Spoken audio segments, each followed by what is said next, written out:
Hello, 2026 ജെയ് എഴുതാൻ പോകുന്ന എല്ലാ കുട്ടികളും ഡിസ്കസ് ചെയ്തുകൊണ്ടിരിക്കുന്ന കാര്യം ഇന്ന് ഓൺ സ്ക്രീൻ കാൽക്കുലേറ്ററിനെ കുറിച്ച് തന്നെയാണ്. വലിയൊരു മാറ്റം തന്നെയാണ് നമ്മുടെ എൻട്രൻസ് എക്സാമിൻ്റെ ചരിത്രത്തിൽ തന്നെ വലിയൊരു മാറ്റമാണെന്ന് പറയാം.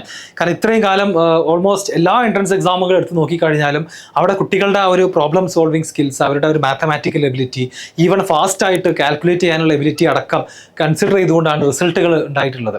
നമുക്ക് എത്രത്തോളം ഫാസ്റ്റായിട്ട് ഈ നമ്പറുകൾ കാൽക്കുലേറ്റ് ചെയ്യാം. എസ്പെഷ്യലി ഇപ്പം കഴിഞ്ഞ ഒരുപാട് വർഷങ്ങളിലെ ജെയ് മെയിൻ ക്വസ്റ്റ്യൻ പേപ്പർ എടുത്ത് നോക്കിക്കഴിഞ്ഞാൽ കുട്ടികൾക്ക് എപ്പോഴും കംപ്ലയിൻറ്റ് ചെയ്യുന്നൊരു കാര്യമാണ് ന്യൂമറിക്കൽ ടൈപ്പ് ഓഫ് ക്വസ്റ്റ്യൻസിൻ്റെ കാൽക്കുലേഷൻ ഭയങ്കര ലെങ്തിയാണ്. അതിലൊരു നമ്പർ അങ്ങോട്ടും ഇങ്ങോട്ടും തെറ്റിക്കഴിഞ്ഞാൽ നമുക്ക് നെഗറ്റീവ് മാർക്ക് കിട്ടുകയും ചെയ്യും. അപ്പോൾ അങ്ങനത്തെ ഒരു അവസ്ഥയിൽ ആണ് ഇത് ഇൻട്രൊഡ്യൂസ് ചെയ്തിട്ടുള്ളത്. അപ്പോൾ ഇതിൽ ഒരുപാട് കാര്യങ്ങൾ നമുക്ക് എന്ത് ചെയ്യാൻ പറ്റും, ചർച്ച ചെയ്യാൻ പറ്റും. അപ്പോൾ ഇതിൽ നല്ലതാണോ അല്ലെങ്കിൽ മോശമാണോ, നിങ്ങളിതെങ്ങനെ അഫക്റ്റ് ചെയ്യാൻ പോകുന്നു, എക്സാമിലേക്ക് നന്നായിട്ട് പ്രിപ്പയർ ചെയ്യുന്ന കുട്ടികൾ ഇതിനെങ്ങനെ നോക്കിക്കാണണം, ഇതൊക്കെയാണ് ഈ വീഡിയോയിലൂടെ ഞാൻ ഡിസ്കസ് ചെയ്യാൻ ഉദ്ദേശിക്കുന്നത്. ആൻഡ് ഓൾസോ നിങ്ങളുടെ അഭിപ്രായങ്ങളും നിങ്ങളുടെ തോട്ട്സും ഒക്കെ എന്ത് ചെയ്യണം, കമൻറ്റ് ചെയ്യും വേണം. അപ്പോൾ ഈ കാൽക്കുലേറ്റർ മാത്രമല്ല, എക്സാമിൻ്റെ UI കുറച്ചധികം നല്ല മാറ്റങ്ങൾ വേറെയും വന്നിട്ടുണ്ട്. അത് ഏതൊക്കെയാണെന്നുള്ളത് നമുക്ക് നോക്കിക്കഴിഞ്ഞാൽ അതിൽ ഒന്നാമത്തേതായിട്ടുള്ളത് candidates can switch to dark mode. ഇതും ആവശ്യമുള്ള ഒരുപാട് ആളുകളുണ്ട്. ബ്രൈറ്റ് സ്ക്രീനിൽ നോക്കുമ്പോൾ കണ്ണിന് സ്ട്രെയിൻ എടുക്കുന്ന ഒരുപാട് കുട്ടികളുണ്ട്. അപ്പോൾ അവർക്കിത് നന്നായിട്ട് യൂസ്ഫുൾ ആകും. ഡാർക്ക് മോഡ് ഈ വർഷം എന്ത് ചെയ്യാണ്, ആദ്യമായിട്ട് ഇൻട്രൊഡ്യൂസ് ചെയ്യാണ് NTA എക്സാം UI. അതുപോലെ candidates can increase or decrease the font size കൂട്ടാൻ പറ്റും.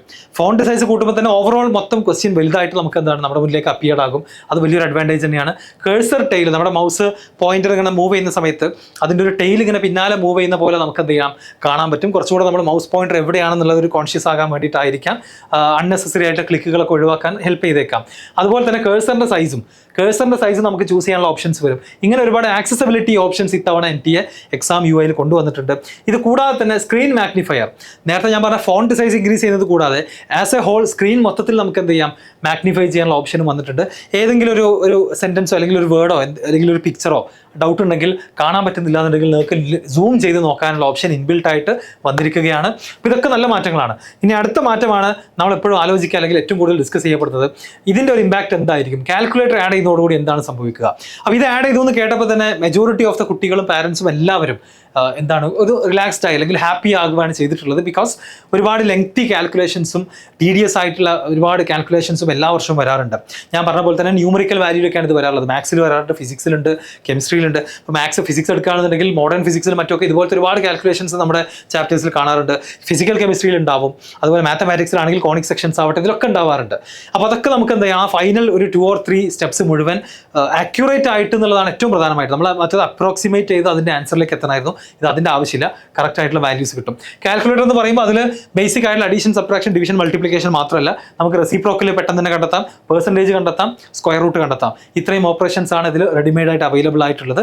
ഇനി ഇതൊരു എക്സാം പോയിന്റ് ഓഫ് വ്യൂവിൽ നോക്കുമ്പോൾ നമുക്ക് കോമ്പറ്റേറ്റീവ് എക്സാമിൻ്റെ എപ്പോഴും ഉള്ളൊരു പ്രത്യേകത എന്ന് പറഞ്ഞു കഴിഞ്ഞാൽ, എന്ത് ഫീച്ചർ വന്നാലും എന്ത് ഫീച്ചർ എടുത്ത് ഒഴിവാക്കിയാലും, സിലബസ് കട്ട് ചെയ്തതാവട്ടെ സിലബസ് കൂട്ടുന്നതാവട്ടെ, എല്ലാ കുട്ടികളെയും ഒരുപോലെയാണ് അഫക്റ്റ് ചെയ്യുക. ഓക്കെ, കാൽക്കുലേറ്റർ എല്ലാ കുട്ടികളെയും എന്ത് ചെയ്യാൻ പോകും, ഒരുപോലെ തന്നെയാണ് അഫക്റ്റ് ചെയ്യുക.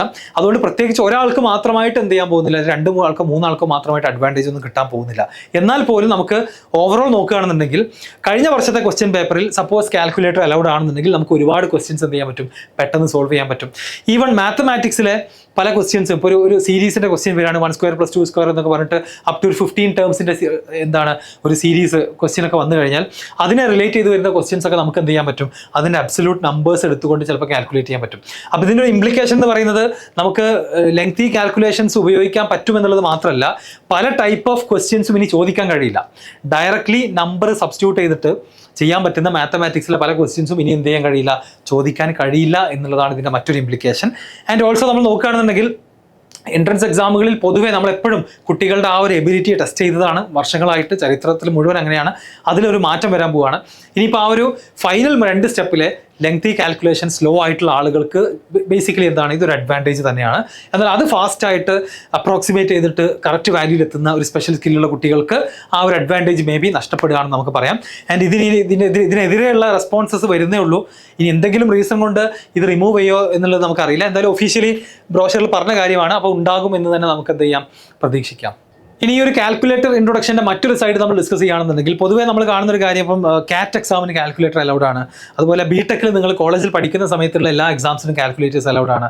അതുപോലെ സ്റ്റേറ്റ് സിലബസിൻ്റെ +2 എക്സാമിന് കാൽക്കുലേറ്റർ അലൗഡ് ആണ്. അപ്പോൾ കാൽക്കുലേറ്റേഴ്സ് അലൗഡ് ആണെന്നുണ്ടെങ്കിൽ യൂഷ്വലി സംഭവിക്കാറുള്ളത് അല്ലെങ്കിൽ അതുപോലെ തന്നെയുള്ള ഒരു ഓപ്ഷനാണ് ഓപ്പൺ ബുക്ക് എക്സാമുകൾ. അവിടെയൊക്കെ എന്താ ചെയ്യുക, ക്വസ്റ്റ്യൻസിൻ്റെ ലെവൽ അവർ മാറ്റും. ഡയറക്റ്റ് ആയിട്ട് ആർക്കും കാൽക്കുലേറ്റ് ചെയ്താൽ കിട്ടുന്ന ക്വസ്റ്റ്യൻസിന് പകരം നല്ല കോൺസെപ്റ്റുവൽ ആയിട്ടുള്ള പ്രോപ്പറായിട്ട് തിയറിയും കോൺസെപ്റ്റും അപ്ലിക്കേഷനൊക്കെ അറിയുന്ന ആളുകൾക്ക് ചെയ്യാൻ പറ്റുന്ന ക്വസ്റ്റ്യൻസിലേക്ക് എക്സാമിൻ്റെ പാറ്റേൺ മാറ്റാറാണ് പൊതുവെ ഉണ്ടാവാറുള്ളത്. അതാണ് നിങ്ങൾ മനസ്സിലാക്കേണ്ട കാര്യം. അല്ലാതെ ഇത് വന്നതുകൊണ്ട് എല്ലാവർക്കും ഓട്ടോമാറ്റിക്കലി മാർക്ക് കൂടാന്നുള്ളതല്ല. ക്വസ്റ്റ്യൻസും എന്ത് ചെയ്യും, അതിൻ്റെ പാറ്റേൺ ഞാൻ നേരത്തെ പറഞ്ഞ പോലെ തന്നെ ക്വസ്റ്റ്യൻസിൻ്റെ പാറ്റേണിൽ മാറ്റം വരുത്തും. ലാസ്റ്റ് 2 സ്റ്റെപ്സിലെ നമ്പേഴ്സിലേക്ക് എത്തിയാലല്ലേ നമുക്ക് കാൽക്കുലേറ്റർ യൂസ് ചെയ്യാൻ പറ്റുള്ളൂ. അല്ലാതെ ഒരു ക്വസ്റ്റ്യൻ വായിക്കുമ്പോൾ തന്നെ കാൽക്കുലേറ്റർ യൂസ് ചെയ്യാൻ കഴിയില്ലല്ലോ. അപ്പോൾ അത്തരത്തിലുള്ള ഡയറക്റ്റ് ക്വസ്റ്റ്യൻസിന് പകരം മേ ബി ഇൻഡയറക്റ്റ് ക്വസ്റ്റ്യൻസിൻ്റെ എണ്ണം കൂടിയേക്കാം എന്നുള്ളതാണ് നമുക്ക് ആലോചിക്കുമ്പോൾ തോന്നുന്ന ഒരു കാര്യം. രണ്ടാമത്തെ കാര്യം, ഇനി NTA ക്വസ്റ്റ്യൻ ഇടുന്ന ആളുകൾക്ക് പേടിക്കേണ്ട ആവശ്യമില്ല. അതായത് സൈൻ 37 ഡിഗ്രിയും 60 ഡിഗ്രിയും 30 ഡിഗ്രിയും വെച്ച് ക്വസ്റ്റ്യൻ ഉണ്ടാക്കണം എന്നൊരു നിർബന്ധമില്ല. ഏത് ആംഗിൾ വെച്ചിട്ടും ഇനി ക്വസ്റ്റ്യൻസ് ഉണ്ടാക്കാം, ഏത് നമ്പറുകൾ ബേസ് ചെയ്തിട്ടും ക്വസ്റ്റ്യൻസ് ഉണ്ടാക്കാം. ബിക്കോസ് ലാസ്റ്റ് 2 സ്റ്റെപ്പിൽ വരുന്ന കാൽക്കുലേഷൻസ് മുഴുവൻ ഇതിൽ ചെയ്യാൻ പറ്റുന്നുണ്ടെങ്കിൽ പിന്നെ ബേസിക്കലി എന്തില്ല, ന്യൂമറിക്കൽ വാല്യൂലൊന്നും ഒരു റെസ്ട്രിക്ഷനും ഇല്ല. അപ്പോൾ നമുക്ക് ഏത് ടൈപ്പ് ഓഫ് ക്വസ്റ്റ്യൻസും കാൽക്കുലേഷൻസ് ഇനിയിപ്പോൾ എത്ര ലെങ്തി കാൽക്കുലേഷൻ ആണെന്നുണ്ടെങ്കിലും അങ്ങനത്തെ ക്വസ്റ്റ്യൻസ് ഒക്കെ എന്ത് ചെയ്യാൻ പറ്റും, JEE ക്രിയേറ്റ് ചെയ്യാൻ സാധിക്കും. അപ്പോൾ ഇവിടെ നമ്മൾ മനസ്സിലാക്കേണ്ട കാര്യം ഇത്രേ ഉള്ളൂ. ഇത് വന്നതുകൊണ്ട് കട്ട് ഓഫ് കൂടുകയോ ഇല്ല എന്നുള്ളത് നമുക്ക് പറയാൻ പറ്റില്ല. പക്ഷേ ഒരു കാര്യം ഉറപ്പായിട്ട് പറയാം, ഈ കഴിഞ്ഞ വർഷത്തെ ക്വസ്റ്റ്യൻ പേപ്പറുകളിൽ ഈ കാൽക്കുലേറ്റർ ഇൻട്രൊഡ്യൂസ് ചെയ്തിട്ടുണ്ടായിരുന്നെങ്കിൽ മേ ബി കട്ട് ഓഫ് ഒക്കെ കുറച്ച് കൂടിയേനെ. അപ്പം ഈ വർഷം നമുക്ക് എക്സ്പെക്ട് ചെയ്യാം കാൽക്കുലേറ്ററിന്റെ ഇൻട്രൊഡക്ഷനോട് കൂടിയിട്ട് ക്വസ്റ്റ്യൻസിന്റെ പാറ്റേണിലും ചെറുതായിട്ട് മാറ്റങ്ങൾ വന്നേക്കാം. ഇൻഡയറക്റ്റ് ക്വസ്റ്റ്യൻസ് മേ ബി കൂടുതൽ വരും. കൂടുതൽ കാൽക്കുലേഷൻസ് ഉള്ള റാൻഡം നമ്പറുകളും റാൻഡം ആംഗിൾസ് ഒക്കെ ഉള്ള ഫിഗറുകളൊക്കെ ഉള്ള ക്വസ്റ്റ്യൻസ് ഒക്കെ നമുക്ക് എക്സ്പെക്ട് ചെയ്യാവുന്നതാണ്. Because calculator is there. And finally നിങ്ങൾ ശ്രദ്ധിക്കേണ്ട കാര്യം, ഇത് യൂസ് ചെയ്ത് നമ്മൾ എക്സ്പീരിയൻസ്ഡ് ആവുക എന്നുള്ളത് വളരെ ഇമ്പോർട്ടൻ്റ് ആണ്. അതുകൊണ്ട് തന്നെ കമ്പ്യൂട്ടർ ബേസ്ഡ് ആയിട്ട് തന്നെ, അതും കാൽക്കുലേറ്റർ ഉള്ള ഒരു പ്ലാറ്റ്ഫോം തന്നെ എന്ത് ചെയ്യണം, ഇനി അങ്ങോട്ട് അറ്റ്ലീസ്റ്റ് ഒരു 2-3 ആഴ്ചക്കുള്ളിൽ തന്നെ നിങ്ങൾ യൂസ് ചെയ്ത് തുടങ്ങണം. കാരണം ഈ പറയുന്ന നമ്പറുകളും ഇതെങ്ങനെയാണ് എടുക്കുക, ഇത് ആവശ്യമില്ലാത്ത സമയത്ത് ക്ലോസ് ചെയ്യുന്നത് എങ്ങനെയാണ്, ഞാൻ നേരത്തെ പറഞ്ഞ പോലത്തെ ഓപ്ഷൻസ് ഒക്കെ എങ്ങനെ ഉപയോഗിക്കണം എന്നുള്ളത് നമ്മൾ എക്സ്പീരിയൻസ്ഡ് ആവണം. അപ്പോൾ അതിനുവേണ്ടി നിങ്ങൾ മൊബൈലിൽ നിന്നും മോക്ക് ടെസ്റ്റ് എഴുതുന്നത് മാറ്റിയിട്ട് ഡെസ്ക്ടോപ്പിലോ ലാപ്ടോപ്പിലോ മോക്ക് ടെസ്റ്റ് എഴുതുന്നത് എത്രയും പെട്ടെന്ന് തന്നെ സ്റ്റാർട്ട് ചെയ്യാമെന്നുള്ള അഡ്വൈസാണ് എനിക്ക് തരാനുള്ളത്. നിങ്ങൾ എല്ലാവർക്കും അറിയുന്ന പോലെ തന്നെ നമ്മുടെ XML ലേണിംഗിൻ്റെ JEE Sprint എന്ന് പറയുന്ന JEE main test series already start ചെയ്തിട്ടുണ്ട്. അതിൽ ജോയിൻ ചെയ്യാം. 24-ലധികം എക്സാമുകൾ സെഷൻ 1-നും സെഷൻ 2-നും വേണ്ടി അവൈലബിൾ ആണ്. കൂടാതെ JEE അഡ്വാൻസ്ഡ് ക്വാളിഫൈ ചെയ്യുന്ന ആളുകൾക്ക് വേണ്ടി അവസാനം ഒരു 10 JEE അഡ്വാൻസ്ഡ് മോഡൽ എക്സാമുകളും ഇതിൻ്റെ പാർട്ടായിട്ട് അവൈലബിൾ ആയിരിക്കും. അതിൻ്റെ ലിങ്ക് കാര്യങ്ങളൊക്കെ താഴെ കൊടുക്കാം. വെറും 2000 rupees ഉള്ളൂ. ഇപ്പോൾ ജോയിൻ ചെയ്താൽ മെയ് എൻഡ് വരെ നിങ്ങൾക്ക് ആ പ്ലാറ്റ്ഫോമിൻ്റെ ആക്സസ് ഉണ്ടായിരിക്കും. ആ പ്ലാറ്റ്ഫോമിൽ നിങ്ങൾക്ക് എത്ര ചാപ്റ്റേഴ്സ് സെലക്ട് ചെയ്തുകൊണ്ട് അഡാപ്റ്റീവായിട്ട് പ്രാക്ടീസ് ചെയ്യാം. കൂടാതെ നിങ്ങൾക്ക് ഇഷ്ടമുള്ള ചാപ്റ്റേഴ്സ് സെലക്ട് ചെയ്തുകൊണ്ട് കസ്റ്റമൈസ്ഡ് ആയിട്ട് JEE മെയിൻ മോഡലിലുള്ള എക്സാമുകൾ എന്ത് ചെയ്യാൻ പറ്റും, ക്രിയേറ്റ് ചെയ്യാൻ സാധിക്കും. ഇങ്ങനെ ഒരു ഓപ്പർച്യൂണിറ്റിയാണ് JEE Sprint പ്ലാറ്റ്ഫോമിലുള്ളത്. താല്പര്യമുള്ള ആളുകൾക്ക് ജോയിൻ ചെയ്യാം. താഴെ അതിൻ്റെ ലിങ്ക് കൊടുക്കുന്നുണ്ട്. അപ്പോൾ ഈ ഒരു കാൽക്കുലേറ്റർ ഇൻട്രൊഡക്ഷൻ കൊണ്ട് എനിക്ക് ഫൈനലി പറയാനുള്ളത്, ഇത് ഡെഫിനറ്റ്ലി എക്സാമിൻ്റെ സ്കോറിനെയും അതുപോലെ തന്നെ എക്സാം എഴുതുന്ന കുട്ടികളുടെ ഒരു മെൻറ്റാലിറ്റി ഇതൊക്കെ എന്ത് ചെയ്യും, കാൽക്കുലേറ്റർ അഫക്റ്റ് ചെയ്യും എന്നുള്ള കാര്യത്തിലൊരു സംശയമില്ല. ഇനിയിപ്പോൾ നമ്പറുകൾ എത്ര കോംപ്ലിക്കേറ്റഡ് നമ്പേഴ്സ് ആണെങ്കിൽ നമുക്ക് ചെയ്യാനൊരു കോൺഫിഡൻസ് ആണ്. ബിക്കോസ് നമ്മുടെ കയ്യിൽ ആരുണ്ട്, കാൽക്കുലേറ്റർ ഉണ്ട്. അതിൻ്റെ കൂടെ തന്നെ നിങ്ങൾ ആലോചിക്കേണ്ടത് ക്വസ്റ്റ്യൻ പേപ്പറിലും അത്തരത്തിലുള്ള പാറ്റേൺ ചേഞ്ചസ് ഉണ്ടായേക്കാം. എസ്പെഷ്യലി മാത്തമാറ്റിക്സിലൊക്കെ സീക്വൻസ് ആൻഡ് സീരീസിലോ ക്വാഡ്രാറ്റിക് ഇക്വേഷൻസിലൊക്കെ വരുന്ന ക്വസ്റ്റ്യൻസിൽ ഇനി നമുക്ക് കാൽക്കുലേറ്റർ ഉണ്ടെങ്കിൽ ചെയ്യാൻ പറ്റും എന്ന് പറയുന്ന ക്വസ്റ്റ്യൻസ് ഉണ്ടല്ലോ, അതൊക്കെ മേ ബി എന്ത് ചെയ്യാം, ഇനി ഉണ്ടാവില്ല എന്ന് തന്നെ നമുക്ക് എക്സ്പെക്ട് ചെയ്യാം. അപ്പോൾ എന്താണ് ഇതിനെക്കുറിച്ചുള്ള നിങ്ങളുടെ അഭിപ്രായങ്ങൾ എന്നുള്ളത് കമൻറ്റ് ചെയ്യാം. അതുപോലെ തന്നെ ഇത് നല്ലതായിട്ട് കാണുന്ന കുട്ടികളുണ്ടാവാം, ഇത് മോശമായിട്ട് കാണുന്ന ആളുകളുണ്ടാവാം. വാട്ട് എവർ ഇറ്റ് ഈസ്, നിങ്ങളുടെ ഡിസ്കഷൻസ് താഴെ സ്റ്റാർട്ട് ചെയ്യുക. JEE ആസ്പിറൻസിനായിട്ടുള്ള കുട്ടികൾക്ക് എന്ത് ചെയ്യാം, പരസ്പരം അത് അങ്ങോട്ടും ഇങ്ങോട്ടും വായിക്കുമ്പോൾ ഒരു സമാധാനമായിരിക്കും എന്താണ് ബാക്കിയുള്ളവർ ഇതിനെക്കുറിച്ച് ചിന്തിക്കുന്നത് എന്നുള്ളത്. ആൻഡ് ഓൾസോ ഞാനും മാക്സിമം എന്ത് ചെയ്യും, നിങ്ങളുടെ കമൻസിൻ്റെ റിപ്ലൈ തന്നുകൊണ്ട് പാർട്ടിസിപ്പേറ്റ് ചെയ്യാൻ ശ്രമിക്കാം. JEE 2026 എഴുതാൻ പോകുന്ന എല്ലാവർക്കും ഓൾ ദി ബെസ്റ്റ്.